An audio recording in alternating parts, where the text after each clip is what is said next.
Hello, KMA Land. I'm Bob Peterson, Industrial Technology Instructor at Red Oak High School. We're here with our next segment in the visits we have looking at the Industrial Technology program here at Red Oak. Specifically today, we're going to look at some of the college welding students, visit with them, and talk a little bit about some of the experiences they've had in the Intro to Fabrication course, which is a course that gives students opportunities to work in a lot of different facets in the shop, experience different machines, and different operations that happen in the shop. So for our first interview, we're going to talk to James Kelly. And James, what is it you're going to go over with us today? Well, Mr. Pearson, I am going over the MIG welder, and today I'm going to talk to you about some of the different welds I have prepared for you and possibly some of the equipment that I have here today. Great. Specifically, how does the MIG welding process happen? What happens here?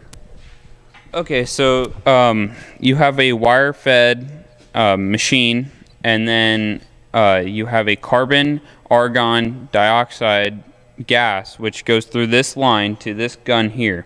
Inside the gun there is a tip, and that tip brings an electric current to the wire that is fed out into your plate. Okay, so that's how the current travels and creates the welding arc. What are some of the things that you've been able to do with the MIG welding process?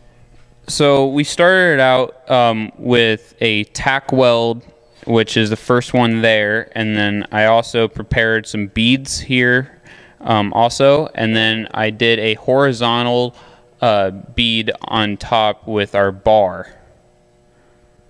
Okay, so a couple of things that you've kind of progressed through. You started off with learning how to tack weld and then progressed into several different other types of welds, is that right?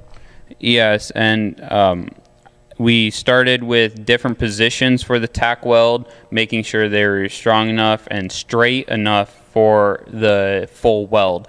After we accomplished the tack welds, we ended up doing a full weld in all those different positions.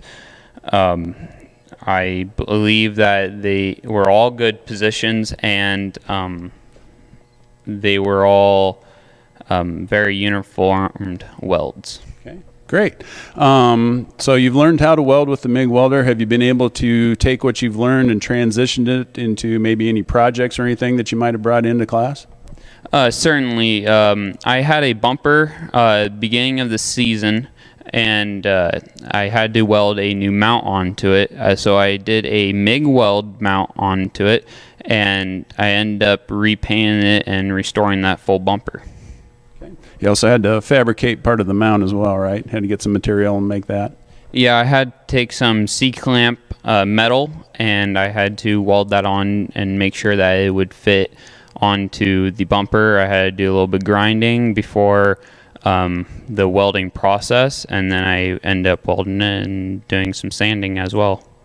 Great, and it turned out really, really great. So good. So thank you, James. So that's the first interview we have with James Kelly, and we'll be back with the next one. For our next segment, we're going to visit with Pacey Bingham and John Earp, and they're going to tell us a little bit about one of the other welding operations that they've been working with. So guys, what welding operation are we going to talk about now?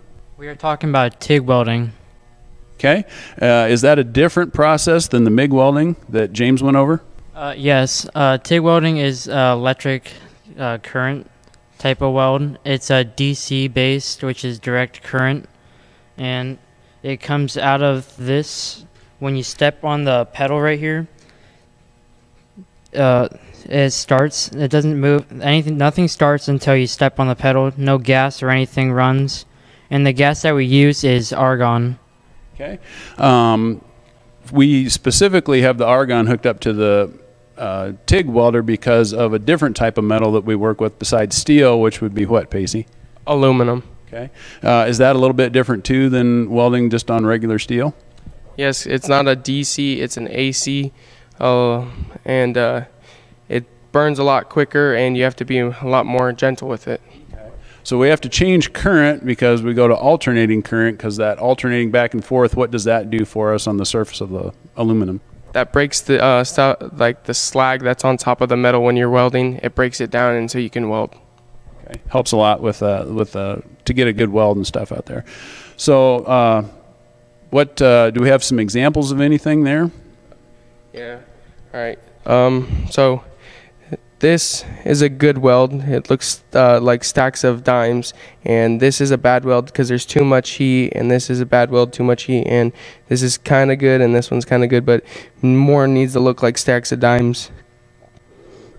So a nice uniform look and shape to it and things like that. So that was one of the introductory plates you probably worked with. So you're kind of getting your first try on it and things like that. They were getting a chance to experience a lot of different areas and stuff in industrial tech, a lot of different facets in the shop. So it's an introductory class, so we were trying to get them a lot of exposure and things like that with the course. That kind of wraps us up for this visit here. We will look forward to seeing you again here probably in January at the start of the next semester, so we'll be back to visit some more classes then. If anybody has any questions or anything like that, please feel free to get a hold of me here at the school. The number is 712-623-6610, or I can be reached on the school website through email. So thank you very much for watching.